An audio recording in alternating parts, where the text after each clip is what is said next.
Dando continuidade, eu convido a Adriana Leico Oda, e ela fez o Casarcos e Benjamin Brooks ficarem mais bonitos, né? Muito obrigada. Juntamente com a Patrícia. Tudo bem? Adriana, por favor. Bom dia a todos. Na verdade, coube agora essa terceira parte de reabilitação e multidisciplinaridade, falar um pouquinho de um apanhado geral de autonomia, qualidade de vida, a parte de psico e de cognição, e um apanhado de multi, do quanto a integração das profissões é o diferencial no tratamento, sim. Chamou muita atenção da gente quando, olhando a toda a programação e acompanhando todo o congresso, nós vimos que dos 2 dias e meio de congresso, um dia inteiro foi só para falar de qualidade de vida. Todas as palestras voltadas para isso. Então, existe uma preocupação muito grande, o que antes se pensava em tempo de diagnóstico, em tempo referido de doença, em tempo, em marcadores quantitativos em dias, meses e anos. Hoje se pensa em qual é a qualidade que se atribui a esse tempo, seja ele qual for. E isso é o que nós estamos vendo que o mundo inteiro tem pesquisado e tem buscado. Então, uma das coisas que se falou bastante foi em relação à autonomia. O que nós temos visto no nosso dia a dia é que, assim, às vezes a equipe chega cheia de informação e vai tomando todas as decisões, e o cuidador, e a família, e o paciente ficam assustados, dizendo, meu Deus, que avalanche de coisas são essas, de uma hora para outra. Eu só vim aqui ver o que era aquela fraqueza, e, de repente, alguém vem e me traz 1000 soluções. Agora é gastro, agora é o BIPAP, agora eu preciso disso. E o quanto isso é assustador e, muitas vezes, tira do paciente a autonomia.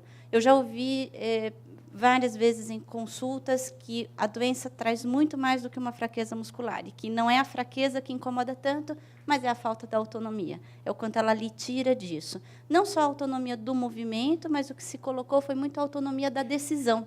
E que volta-se agora a necessidade de deixar no ponto central, como eixo dessa decisão, volta a atenção para o paciente, o que é que ele quer, e não só o que a equipe quer, o que a família quer, o que todo mundo encontra como ideal, mas esquecendo que tem alguém ali, que é a pessoa central e que precisa participar disso também.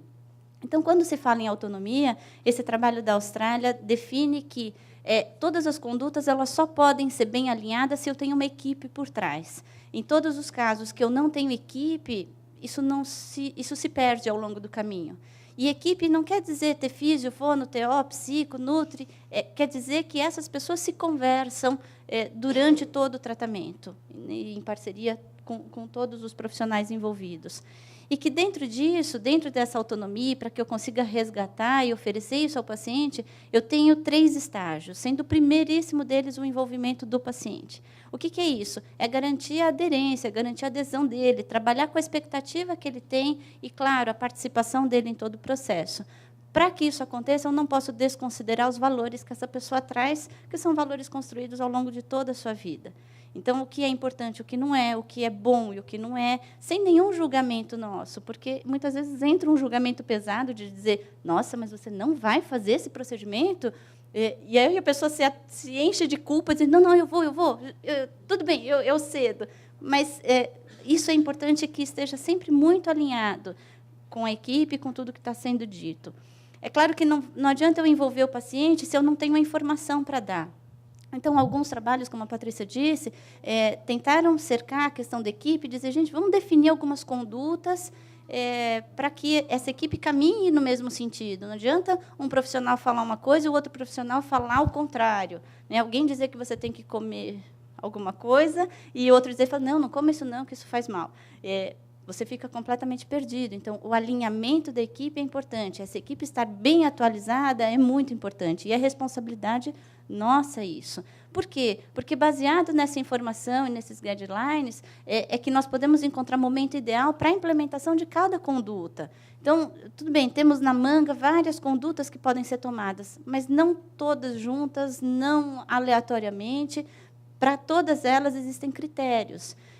E esses critérios têm que estar muito bem definidos na cabeça de todos os profissionais envolvidos. Né? Então, a equipe aqui é fundamental. Depois desses 2 estágios, é que eu consigo atingir o terceiro, que é a deliberação. O que é essa deliberação? É considerar todas as opções e, aí sim, decidir por um caminho. Para que eu consiga decidir, eu preciso ter elementos para isso. Eu não consigo decidir com base em poucas informações. Aí eu preciso ter todas em cima da mesa, colocar ali e dizer, bom, agora por onde eu quero caminhar. E essa decisão, essa caminhada feita sempre em conjunto. Então, ele coloca um trio. Esse trabalho ele coloca sempre uma pirâmide, que é equipe, todos os profissionais envolvidos, familiares e cuidadores, e o paciente na ponta. Então, assim, eu preciso desta integração entre os 3 pontos para que a gente consiga estabelecer um eixo e garantir aquilo que se falou muito durante todo o congresso, que foi qualidade de vida. Então, isso aqui foi, sob vários aspectos, pensando e estudando exatamente isso. Um grupo da Inglaterra, falando de qualidade de vida em ela, definiu que existiam 4 fatores que interferiam muito nesta qualidade de vida. Quais são?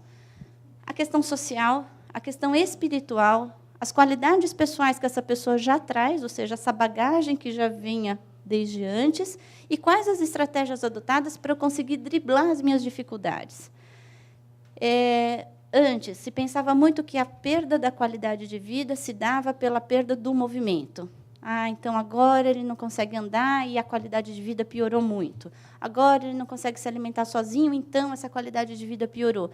E o que se vê é que não é isso, não é a perda da mobilidade que traz essa redução de qualidade de vida, mas esses outros fatores. E que, se é isso que aumenta ou diminui a minha qualidade de vida, eu preciso dar um foco nisso também, eu não posso desconsiderar, e eu vou pensar em dar mais atenção. E desses 4 elementos, 2 chamaram muita atenção, que eram a questão social e as qualidades pessoais. É claro que qualidade pessoal é o que vai definir uma melhor definição de estratégia, não é? Se eu sou uma pessoa que, diante de uma dificuldade, sento e choro, ou reclamo, e reclamo, e reclamo, eu não vou conseguir encontrar estratégias que me ajudem nas minhas dificuldades. Se eu sou uma pessoa que tem um caráter um pouco mais proativo e um pouco mais, o copo está meio cheio ou meio vazio, vai fazer diferença nessas estratégias, na definição e como eu vou driblar cada uma dessas dificuldades. Então, uma atenção que foge um pouco da questão física, né, mas que eu preciso considerar também. Um pessoal da Itália, um grupo da Itália, apresentou um trabalho envolvendo a qualidade de vida, a depressão e a questão social. E aí eles trazem que o índice de depressão ele é relativamente baixo, ele não é a coisa mais frequente que acontece. Mas eu não posso também dizer que ele nunca acontece. Eu tenho que estar muito atento até para que consiga entrar com uma terapêutica se isso acontecer. Mas que a qualidade de vida e a depressão, mais uma vez reforçando o trabalho anterior, eles não estão associados à limitação física, mas a esses outros fatores que a gente muitas vezes deixa de lado, né? Assim, fica com tanta preocupação em comer e vestir e trocar e manter limpo e tudo certo, e eu esqueço um lado emocional, um lado espiritual, que é a minha base, a minha sustentação, o meu alicerce. Em relação a trabalhos que foram apresentados como pôster, quais foram as correlações que foram apresentadas em relação à qualidade de vida? Um grupo que apresentou a relação entre a função bulbar, a função apendicular de membros e qualidade de vida, e desse trabalho que se definiu, mais uma vez, é o que mais atrapalha essa qualidade de vida é a função bulbar e não a função de membros. O que seria essa função bulbar? Seria tudo que se refere a essa região de comunicação, fala, voz, respiração, e que isso tem um impacto muito maior na minha qualidade do que a questão de eu não me mexer. O que a gente sempre diz no ambulatório e reforça muito, eu posso até ficar sem fala, mas eu não posso ficar sem me comunicar, porque essa comunicação é o que tira muito dessa qualidade, né? Ou ficar na adivinhação em que os outros definem para a gente tudo o que eu quero dizer, né? Eu sei, quando ele olha desse jeito é porque ele quer isso, isso e aquilo. Nem sei se é isso mesmo, né? Vai saber o que está passando ali. Então, eu preciso possibilitar que tudo aquilo que passe aqui consiga ser expresso de alguma forma. Outros trabalhos, falando da questão dos sintomas bulbares, sim, serem determinantes na qualidade de vida. Então, uma atenção especial para o pessoal da fisiorrespiratória, para o pessoal da fisiomotora que lida com a questão cervical, com o pessoal da fonoaudiologia, para cuidar muito dessa parte bulbar, porque o impacto disso é muito maior. A questão da funcionalidade da doença, da fadiga e aspectos psicossociais, mostrando quanto isso interfere também na questão da qualidade de vida. E se eu posso cuidar dessa fadiga, dando intervalos de repouso entre as atividades, não deixando aquela musculatura esgotar, não permitindo isso, eu consigo melhorar essa qualidade. Tá? Um trabalho que a Tati comentou sobre o treinamento físico na qualidade de vida e o quanto isso pode ajudar. Injeção de corticosteroide na dor de ombro, melhorando a qualidade do sono e, consequentemente, melhorando a qualidade de vida. É claro que, se eu tenho uma qualidade de sono muito ruim, a minha qualidade de vida não vai ser boa. Um dia é uma coisa, 2, 3, 10, um mês, e isso se estende, não vai ter humor que resista às noites tão mal dormidas assim, e ainda mais com um componente doloroso aqui. Então, também uma parte medicamentosa.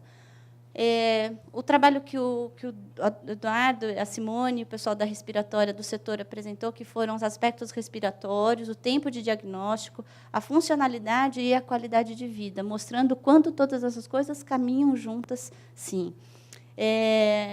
Cuidados urológicos, em que eles apresentam um tipo de catéter que pode melhorar a qualidade de vida de quem precisa desse catéter.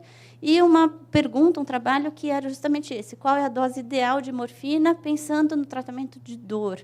Quanto eu preciso reduzir, que mais para frente o Marco pode falar melhor da parte medicamentosa. Mas aqui, pensando que eu quero reduzir dor, reduzir fadiga, melhorar a função bulbar, melhorar a questão espiritual, visando isso daqui, visando esta qualidade no meu tempo. Depois disso, se falou muito sobre uma questão cognitiva. Se nós formos pensar no histórico da esclerose lateral amiotrófica, nós vamos pensar que a maior parte das publicações trazem a doença como uma doença de natureza motora. E ela tira da gente a contração, a possibilidade de contração. E, nesse congresso, o que apareceu foi uma abordagem intensa numa questão cognitiva. O que se sabe hoje? Alguns pacientes, ao longo da doença, desenvolvem uma perda de cognição. Além da questão motora, vem uma perda de funções executivas, de memória, de entendimento, uma compreensão. E que fala, mas, puxa vida, mas se era uma doença motora, por que essas coisas estão acontecendo? Então, será que é uma parceria com alguma outra que está chegando? Será que é o que o pessoal fala da demência frontotemporal, que está pegando carona nessa degeneração? O que está acontecendo? Então, esse foi um ano em que se explorou muito essa questão, da questão cognitiva associada à questão emocional. Ainda não existe um marcador tão certo, então nós vamos ver que as pessoas estão lançando instrumentos para que a gente consiga entender melhor isso. Então, em relação à cognição, o pessoal da Inglaterra propôs exatamente um screening. O que é um screening? Uma triagem, seria um teste rápido para ver se esse paciente tem ou não alteração cognitiva, e, mais do que isso, alteração comportamental também. E eles aplicaram isso num grupo de pacientes, e eles chamam o protocolo de ECAS, e eles encontram uma porcentagem alta, pensando que 23% tiveram alterações em funções executivas, incluindo cognição social. O que é cognição social? Seria aquela nossa adequação, dependendo de onde nós estamos. Às vezes, eu perco essa adequação e eu digo o que eu quero, para quem eu quero, eu perco um pouco o meu freio social. Então, você nunca olha para uma pessoa e diz assim, nossa, mas você está gorda, hein? Mas, se eu perco este meu freio social, eu posso dizer isso a qualquer hora, a qualquer momento e para qualquer pessoa. Tá? Umas alterações de linguagem. Pensando o seguinte, existe uma diferença, existe um importante entre o conceito que se tem de fala e linguagem. A fala seria a articulação dos sons, que se torna distorcida ao longo do tempo. Aquela fala fica enrolada, mas eu tenho uma mensagem por trás que está íntegra. A linguagem seria justamente a formulação dessa mensagem. Então, para formular, eu preciso ter uma construção sintática, eu preciso encontrar a palavra que eu quero, essa palavra tem que ter o significado daquilo que eu quero passar para o outro. Então, a linguagem seria anterior a esse processo de fala. A linguagem seria uma função cognitiva central e a fala seria uma função motora. Tudo bem? Aqui, pensando em cognição, então, eles não estão se reportando à fala, mas sim à linguagem, à formulação dessa mensagem que eu quero passar. E 35% dos pacientes tiveram alteração nela. Fluência não é fluência no sentido de gagueira, mas existe um teste que se chama fluência verbal. Esse é um teste que também avalia aspectos cognitivos, que, assim, qual que é o princípio dele? Eu preciso, em 1 minuto, falar todos os animais que eu lembrar. E esse 1 minuto vai sendo gravado e o terapeuta, o avaliador, vai marcando ou vai gravando, enfim, ele vai registrando essa resposta. Qualquer animal. Assim, uma vez que o avaliador pediu ali uma categoria, eu vou elencar todas essas pessoas, todos esses elementos que eu encontrar. E existiu aqui 23% dos pacientes apresentando alteração na fluência, por não se lembrar de animais. Sabe aquela coisa de pegar desprevenida? E agora que você me pediu, eu não sei, não me vem nenhum na cabeça. Só que isso é uma função cognitiva e o quanto isso também estava rebaixado, não pela dificuldade de fala, mas pela dificuldade de acessar as palavras aqui dentro. Tá? Alterações visoespaciais, memória e comportamento vistos em 40% dos pacientes, o que é bastante. Por isso, uma preocupação grande dos pesquisadores em dizer, tudo bem, da parte motora conhecemos, agora da parte cognitiva não sabemos quase nada. Então, a proposta do screening. O estudo dos Estados Unidos também diz que ele encontra isso, um alto índice de alteração comportamental e cognitiva em pacientes com ela. E aí ele faz correlações. E uma das correlações é justamente pensando que a queda de concentração e de atenção nas atividades que eu tenho estão relacionadas à capacidade vital forçada e às funções bulbares. Então, se eu consigo cuidar para estabilizar um tanto essa parte respiratória, talvez eu também consiga segurar essa questão cognitiva. Tudo muito novo, tudo muito um campo muito aberto para pesquisa, mas que vale a pena a gente pensar nisso com bastante carinho e atenção. Alterações comportamentais relacionadas a 2 fatores, as funções bulbares e ao baixo nível socioeconômico. Então, aqui eu também tenho outra questão que me chama a atenção. Por que isso? Porque, se eu tenho um rebaixamento cognitivo, uma alteração de comportamento, como é que eu vou fazer com que este paciente integre aquela questão da autonomia que nós falamos lá atrás? Como é que ele vai conseguir decidir coisas e decidir procedimentos e decidir condutas se ele está com tanta dificuldade no raciocínio, na atenção, na memória, na adequação social? Então, nem sempre aquele não significa um não, porque eu posso ter uma alteração semântica envolvida aqui. Por isso, vale a pena ser investigado para saber como é que está essa questão. Um grupo do Chile apresentando sintomas neuropsiquiátricos, dizendo que eles podem surgir precocemente, até mesmo antes das alterações motoras. E o que ele chama de alterações neuropsiquiátricas? Ele diz apatia, desinibição, comportamento estereotipado. Então, ele já traz algumas coisas que, depois, na investigação e anamnese, a família diz assim, nossa, mas não é verdade que, olha, naquele período aconteceu algo assim, assim, assado. Naquele período, e aí as pessoas foram por um estudo retrospectivo, encontrando alguns sintomas, e que, claro, isso pode interferir na aderência ao tratamento, nas decisões pertinentes a todas as condutas, mas que nenhum desses fatores interferem na sobrevida. Então, se pensamos em tempo de vida, não existe uma alteração nesse tempo, existe uma alteração na qualidade desse tempo. Em relação à questão cognitiva, os trabalhos apresentados em pôster foram frequência de alterações cognitivas, então era um mapeamento geral, fazendo uma avaliação em vários pacientes e vendo que frequência é essa, e também uma frequência em quase 50%, é um número bastante alarmante.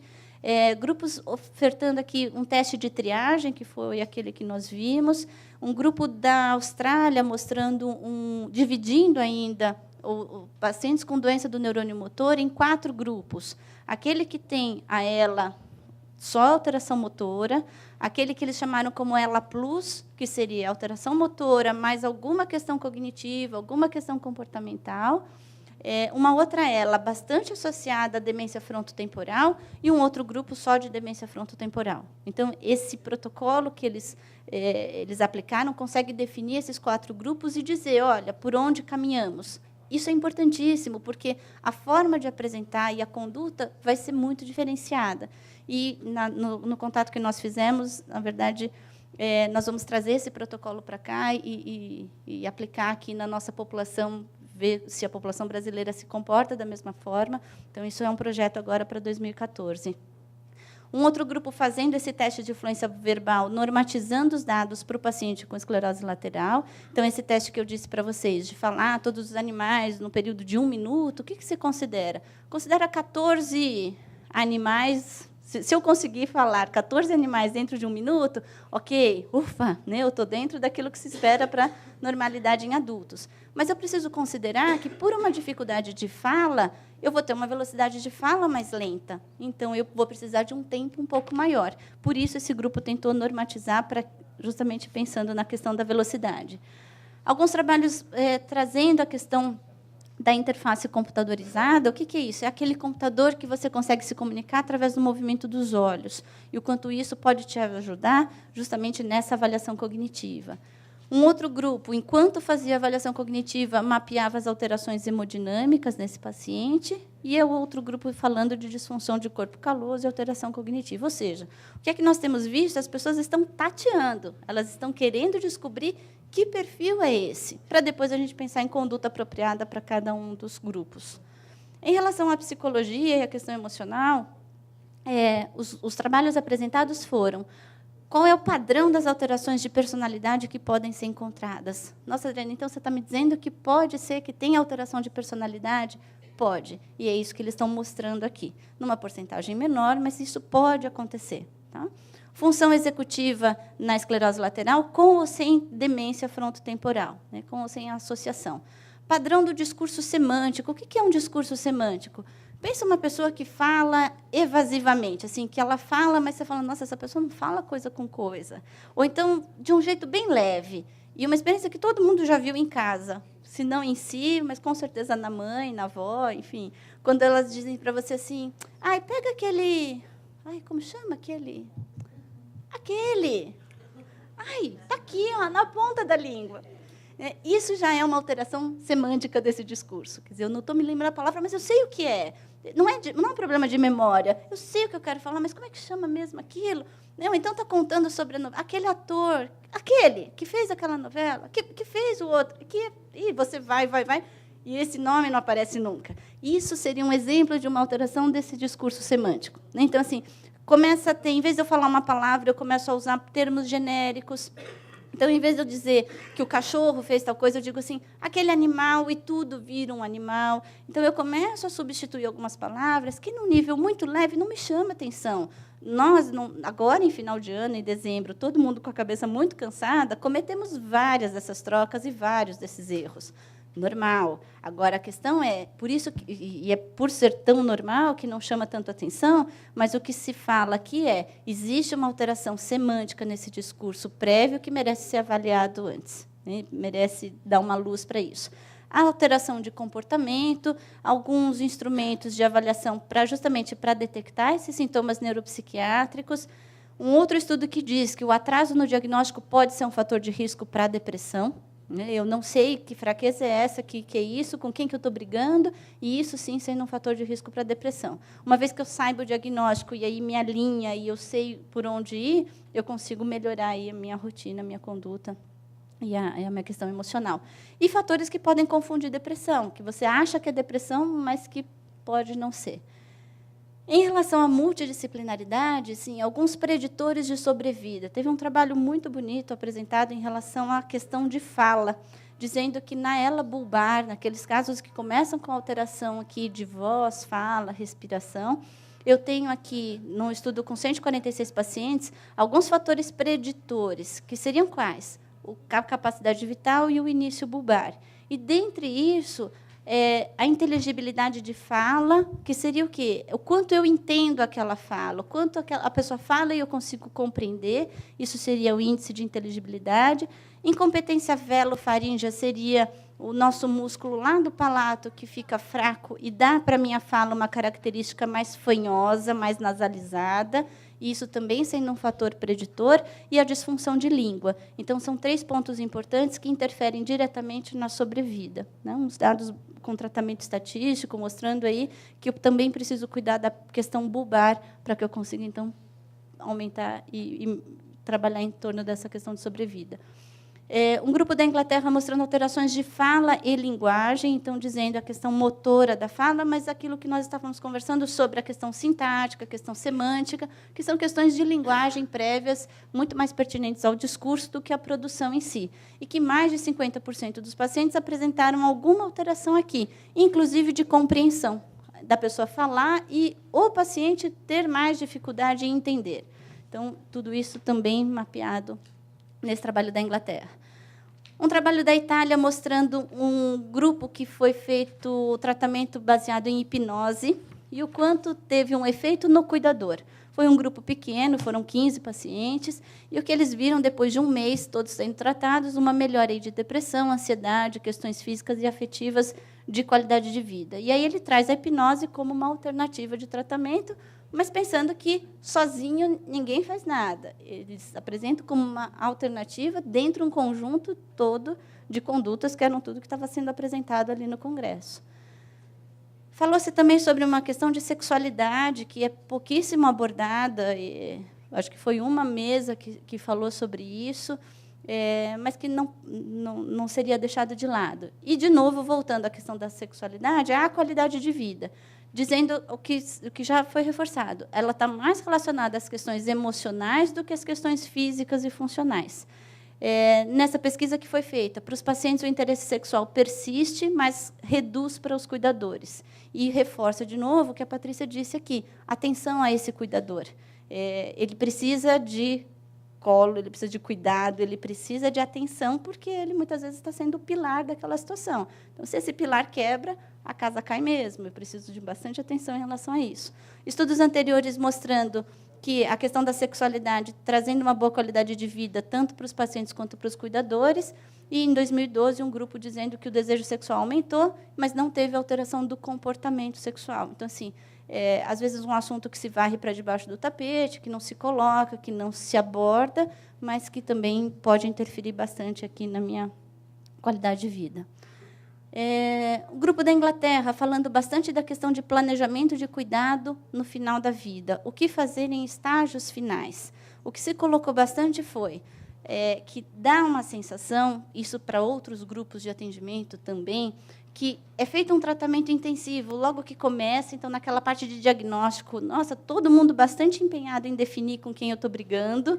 À medida que surgem as alterações, um monte de conduta, um monte de informação, orientações, e que, depois que eu já sei de todas elas e que eu estabilizo e que eu consigo lidar com isso, é como se a equipe esquecesse essa família, como se ela já deixasse de lado, porque eu não tenho condutas novas a oferecer. E o que o grupo diz eu preciso continuar de mãos dadas e planejar, junto com essa família, a questão da terminalidade, como é que essa pessoa quer que isso seja abordado. Essa abordagem para esse estágio, eles falam como sendo bastante eficiente quando, de novo, eu envolvo paciente, familiar, cuidador e profissionais. Não adianta só, nesse momento, eu querer alinhar todo mundo. Se essa equipe não veio alinhada ao longo do tempo, não vai ser agora que ela vai ficar alinhada. Então, mais uma vez, volta à questão. Essa equipe tem que estar bastante sintonizada, com uma sincronia muito importante durante todo o curso, e, nessa fase final, eu também não posso deixar isso de lado. Eu preciso continuar lá até o fim, porque, muitas vezes, é aqui que eu preciso de um suporte maior. Talvez o suporte não seja físico, mas um suporte emocional de grande importância. Pesquisador da Suíça dizendo que, nessa qualidade do cuidado, o papel do médico é fundamental. Então, ele define aqui algumas condutas do médico e o quanto é ele quem alinha muitas coisas. E ele atribui, nesses cuidados, até a importância desse médico se manter bastante atualizado. Então, não só na relação médico-paciente, mas na relação dele com o próprio conhecimento. Responsabilidade dele de passar informação de ponta a todos os pacientes que tem. E é uma das grandes funções que as reuniões da Brela fazem, né? Assim, que é justamente essa, de passar informações, porque aí é o trabalho de formiguinha. Vamos disseminando isso, vamos sendo multiplicadores de tudo isso. Uma intervenção psicoterapêutica voltada para a questão que a Patrícia comentou agora, de dignidade. Fizeram um grupo aqui de 26 pacientes e 17 cuidadores, e foi um resultado bastante interessante, pensando qual foi o benefício dessa abordagem, qual foi o benefício dessa terapia. 70% melhorou a aceitação que tinha sobre a doença e sobre a própria terminalidade. 70% um fortalecimento da sua identidade, que, ao longo da doença, foi se perdendo, foi se esgarçando, até porque eu fui perdendo essa autonomia, então a minha identidade também se perdeu no meio do caminho, e que se conseguiu resgatar e fortalecer isso. Um auxílio a encaminhar negócios no sentido de coisas que eu gostaria de resolver e ainda não estão resolvidas, você, equipe, pode me ajudar nisso? Contato com alguém, eu quero resolver algumas coisas. Isso vai me trazer um sossego, isso vai me trazer uma tranquilidade, e 65% conseguiu. E a compreensão de que, claro, apesar e não obstante toda a doença, eu continuo exercendo um papel. Perdi alguns papéis sociais, mas eu tenho um papel central, que é o meu papel dentro daquela família, dentro daquele contexto que eu vivo. E que isso também eu tive uma ajuda de 65% com uma abordagem psicológica voltada para a questão de dignidade. Em relação à terminalidade, foram apresentados trabalhos que falavam de cuidados paliativos, das dificuldades dos cuidados de enfermagem nessa fase, nessa dinâmica de cuidadores e profissionais, uma pesquisa que falava exatamente disso, como e onde acontece isso, e o impacto psicológico no cuidador. Como é que eu cuido desse cuidador, não só durante o cuidado, mas após. Né? Assim, eu preciso também ter uma atenção voltada a isso. Em relação à multidisciplinaridade, aí eram trabalhos que envolviam várias profissões e todos eles concluíam sempre a mesma coisa. O que faz a diferença é o conjunto integrado, não é a quantidade de profissionais. Eu posso ter poucos que falam a mesma língua e que isso dá, para mim, um caráter de multidisciplinaridade, de transdisciplinaridade. Então, uma pesquisa falando sobre cadeira de rodas, sobre o sistema computadorizado de comunicação, que era pelo movimento dos olhos, uma avaliação de deglutição pela otorrino, que se chama videoendoscopia da deglutição, que é uma sonda que você coloca pelo nariz e vai filmando a garganta para avaliar como que está essa fase faríngea de deglutição. O efeito da terapia cognitivo-comportamental nos pacientes, uma prótese de palato, que é como se fosse uma plaquinha que eu coloco no céu da boca, que me ajuda a corrigir um pouco aquela hipernasalidade. Então, veio um grupo apresentando isso. Aqui em São Paulo, nós temos um pessoal da USP que faz essa prótese, mas que ela também tem que ser indicada com critério, porque se eu tenho uma alteração de reflexo, e nós temos visto, às vezes você vai escovar o dente e começa a me dar ânsia. Uma placa no meu palato que chega até lá no fundo vai me matar de ânsia, a não ser que eu perca essa sensação. Então, se eu não tenho mais essa sensação tão grande de reflexo de vômito, eu posso indicar a placa.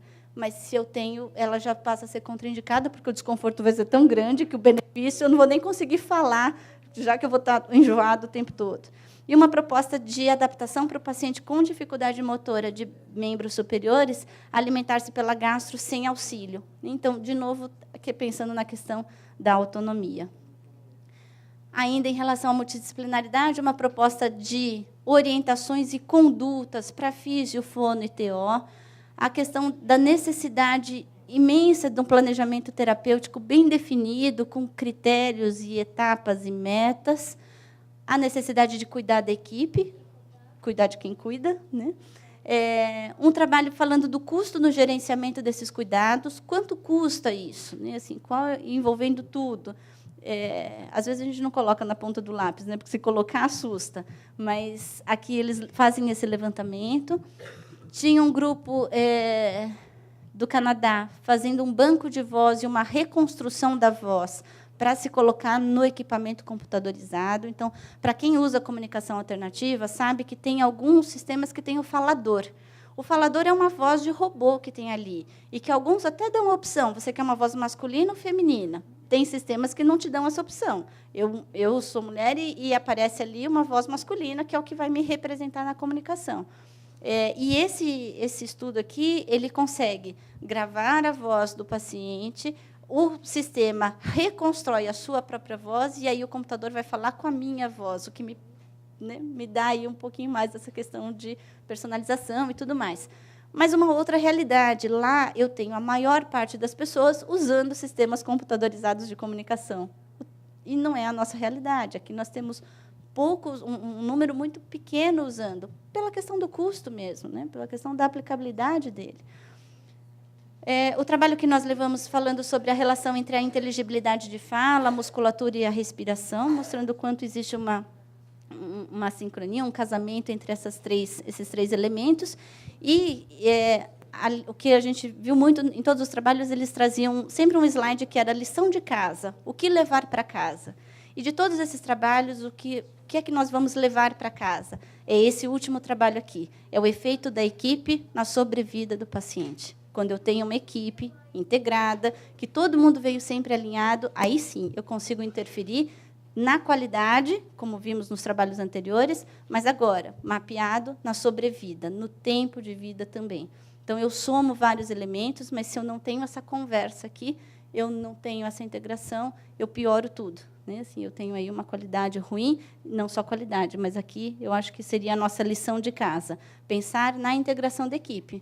Eu, como equipe, falando isso a outros profissionais que estejam aqui e aos pacientes que façam isso dentro das suas próprias equipes, que coloquem os seus profissionais que estão envolvidos no seu caso em contato para que exista esse, né, esse alinhavar de condutas e de pensamentos e de rotinas. Eu agradeço muitíssimo pela oportunidade de estar aqui, pelo grupo que foi, a parceria toda que foi durante esses dias. Nós nos colocamos à disposição. Nosso ambulatório acontece às quintas-feiras à tarde, às quintas-feiras de manhã, a partir, agora entrando em recesso, mas a partir de fevereiro voltamos. Então, dúvidas e quaisquer outras colocações também podem ser levadas para a Brela e as meninas passam para a gente, respondemos a todos os e-mails. Muito obrigada.